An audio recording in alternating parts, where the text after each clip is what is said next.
Hey folks, Bridges here. This is a video to show you how to make the 3D initials block. It's one of our first projects in Fusion 360. So we're going to start off by coming up here, and I think the best first thing to do is to go ahead and give it a name. So I'm going to call it 3D initials block. And make sure that you know where this is going. For me, it's going into the location of core training by default. I'm going to change that and put it into my A bridges. For you, I think your default location is something called admin project, which is fine as long as you know where that's going. So once you've saved it, it's got a name. We're going to go ahead and start with our first 2D sketch. We're going to start by clicking on Create Sketch up top, and we're going to choose a plane in space. Now, it's kind of important to understand what these planes are. These are the planes that are floating in space, and they're all relative to this origin right here. So let's start by sketching on what's called the front plane. Clicking on that. Now you could use a variety. Now that we're in sketch mode, we're out of solid mode here. Now we're in sketch mode, and you could use a variety of lines or splines if you wanted to make curves. And there are other drawing tools in here that you could use, but I'm just going to take the easy way, and I'm going to use the text tool. Okay. And what I am not doing is I'm not locking my text box to this origin. I'm not going to constrain myself to that just yet.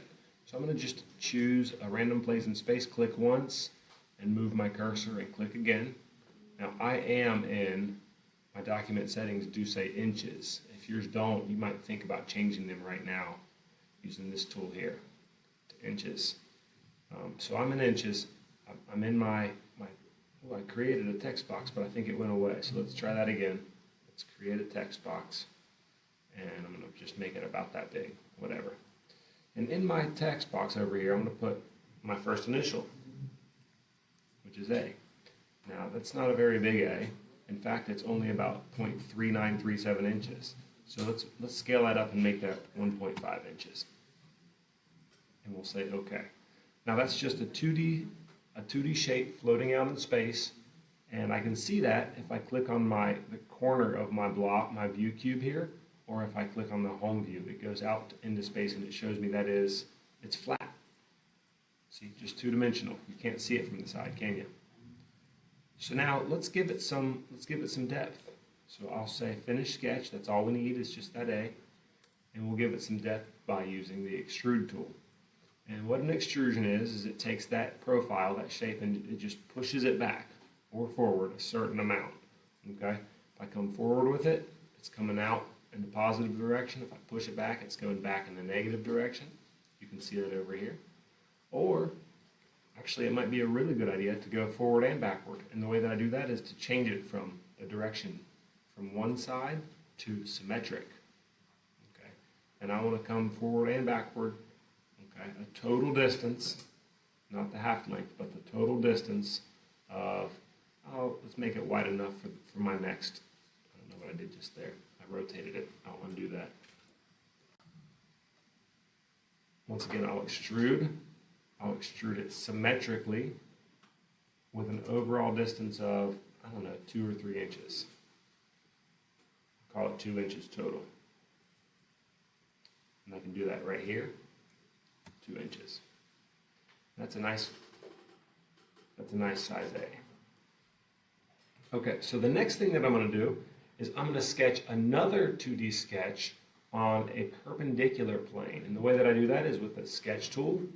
Now, this time I don't want to sketch on the front here, okay?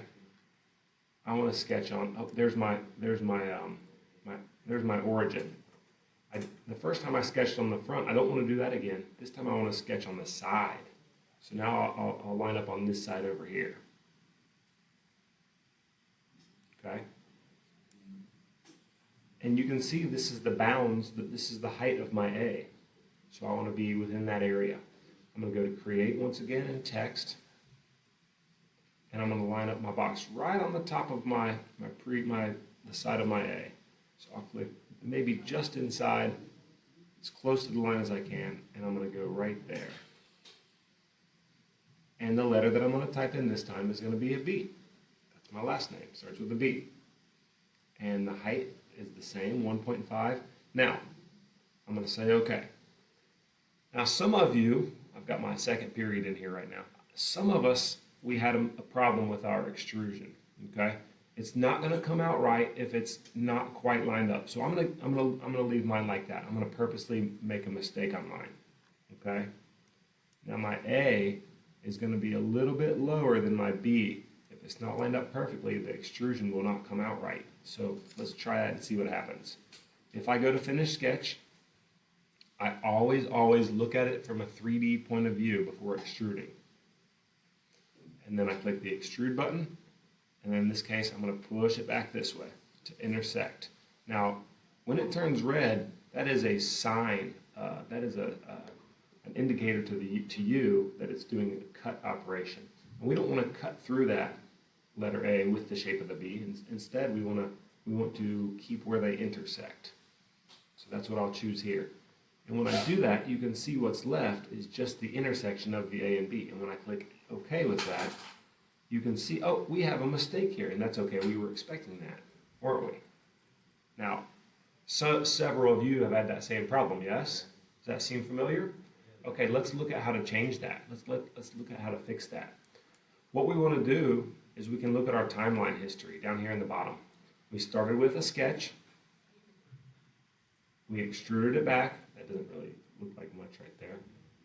Then we did a second sketch over here. The second sketch needs to line up perfectly with the first sketch. So we'll go into the second sketch. We'll right click on it and we'll go to edit sketch. There we see the problem. We can just click and drag. We don't always click and drag in this program, but right now we can just click and drag that B straight down onto the side of the A. And that should do it. We'll say finish sketch, and it should update automatically. There it goes. That's nice. Hopefully that helps some of you. Now the next thing that I left off of my first video that I'm going to add right now is let's add a little loop on the top so that you can make this a keychain and put it on your backpack. Alright, so the next thing that we're going to do is put that loop on there. So we're going to start by creating a sketch. Now it's up to you where you want this loop to be. If you want it to be parallel with the A so that your chain goes back this way, I'm going to make mine parallel with the B sort of, so that way it kind of loops through going back as if we were looking at the B that we could see the hole on top. So that means I'm going to sketch on a plane, but I don't want to choose this plane because it's going to be in front of my AB. Do you see that?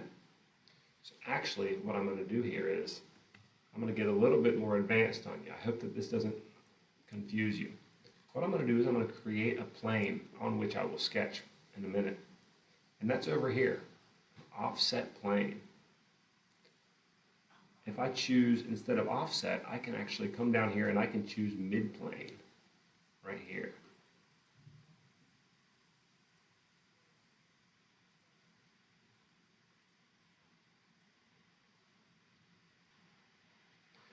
Okay, so I had to pause the video just to make sure I was going to do this right, and it turned out really good. So what you want to do is decide where your loop is going to be and visualize yourself looking through that loop. I want my loop to come this way so that I can look through the loop as I'm looking at the B. So to make that, I'm going to go to Construct, and I'm going to choose Midplane. Now to create a plane that our loop is going to be centered on, it says here, if I hold my mouse steady, it says select two planar faces. Okay, that's the front and the back of my block. So I'm going to choose the B profile on this side is my first selection. Then I'm going to move my view cube and I'm going to select the B planar face on the back, and it's going to construct a plane there in the center. Do you see that? See that little yellow plane that showed up there? Now I can just say OK, and I've got a construction plane on which I can make my loop. This is going to work nicely. Now it's as simple as creating a sketch on that new golden plane. It wants to turn it sideways. That's fine with me. I can change that view by simply coming up here and clicking on that face and rotating it. You don't have to if you don't want. And then it's just create a little donut shape. And I'm just going to estimate that this is the middle of the bee. Come up a little bit. And I'm going to use a center point circle, a center diameter circle. Here we go. Click once, move your mouse. That's one circle. And remember, we want this to be an enclosed region with a loop. So I'm going to do another one with the same center point. I'm going to come right here. If you need to move your loop around, or if you need to resize it, you can do that. And as long as you chose the same midpoint, the same center point, you can move that center point around and it'll move both those circles together. So that's nice. At that point, I think I'm happy with my loop, and I'm going to say finish sketch. Once again, I always like to look at it from a home view or a 3D perspective. That's called isometric, before doing any extruding, just so I can see what's going on. At this point, we're just going to finish it up by clicking the extrude button, choose that outside loop here, and then once again, instead of coming just forward or just backward, okay, and I can see that it's red, it's wanting to cut, isn't it? So I'm going to change two things. I'm going to change this to symmetric in the direction, so it goes forward and backward the same amount, and I'm going to change that cut to a join. We're going to join those parts. And just looks like a distance of, overall distance of, I don't know, 0.125, an eighth of an inch. And we'll say OK. And I think that looks nice. At this point, all you have to do is hit your save button because you've already given it a name. When it asks for a version description, I always just click OK. No need in save. Usually you would only name a saved version if you were like reaching a milestone or making a major change or something, and we're not doing that. So at this point we've saved it. I'm going to stop the video, and on the next one I'll show you how to do some preliminary steps for 3D printing. Thanks for watching.